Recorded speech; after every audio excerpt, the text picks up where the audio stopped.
কোনো ধরনের বিজ্ঞপ্তি ছাড়াই আউটসোর্সিংয়ের মাধ্যমে পাসপোর্ট অধিদপ্তরে নিয়োগ পেয়েছেন ১৮৫ জন।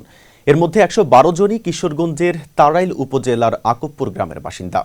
ত্রয়োদশ জাতীয় সংসদ নির্বাচনের মাত্র ১ মাস আগে গোপনে এই নিয়োগ সম্পন্ন হয়, যেখানে হয়নি বিজ্ঞপ্তি কিংবা হয়নি লিখিত বা মৌখিক পরীক্ষা কিছুই।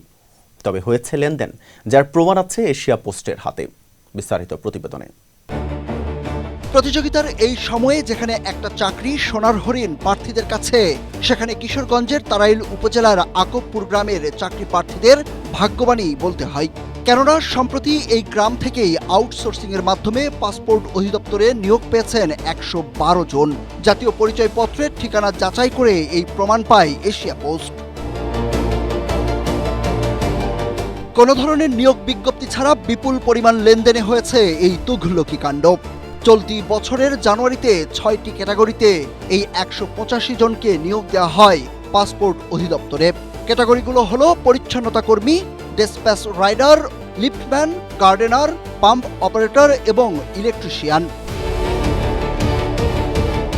অনুসন্ধানে দেখা যায় আওয়ামী লীগ আমলেও আকবপুর গ্রামের ১৫০ জনের চাকরি হয়েছিল পাসপোর্ট অধিদপ্তরের তৎকালীন অতিরিক্ত মহাপরিচালক রফিকুল ইসলামের সহায়তায়। জানা যায় তার ভাই কিশোরগঞ্জের তাড়াইল উপজেলার ১ নং তালজাঙ্গা ইউনিয়ন পরিষদের চেয়ারম্যান আবু জাহেদ ভুঁইয়া। তার মাধ্যমেই সে সময় অর্থের বিনিময়ে এই লোক নিয়োগ দেওয়া হয়। ৫ আগস্টের পর ওই সকল নিয়োগ বাতিল হয়। পরবর্তীতে নতুন কোম্পানির মাধ্যমে সেই একই গ্রামের আবারও ১১২ জন নিয়োগ পায় চলতি বছরের জানুয়ারিতে, যার মধ্যে ৮৮ জন কর্মরত ছিলেন আওয়ামী লীগ আমলেও।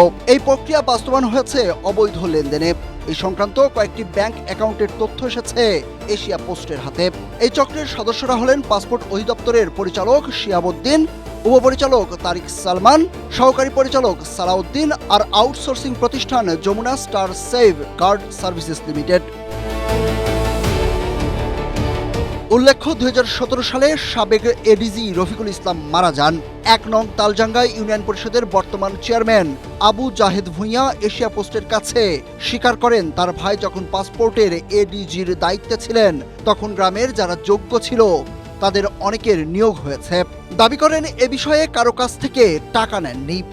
আপন ছোট ভাই, তার কাছে যারা গেছে চাকরি দেওয়ার সুযোগ আছে, যদি বুঝতে পারবে যে অফিস চালাতে পারবে তাদেরকে চাকরি দিচ্ছে। এই বিষয়ে আমি কারো কাছ থেকে টাকা নেই, এমন কোন লোক নাই যে সব প্রমাণ করবে যে ৫ লক্ষ করে নাই, ১,৫০,০০০ টাকা করে নিচে এমন কোন লোক নাই যে প্রমাণ করবে। অনেক লোকেরই চাকরি হইতে, এটা ঠিক আছে। আর পাসপোর্ট অধিদপ্তর লিখিত বক্তব্য দেয় এশিয়া পোস্টকে।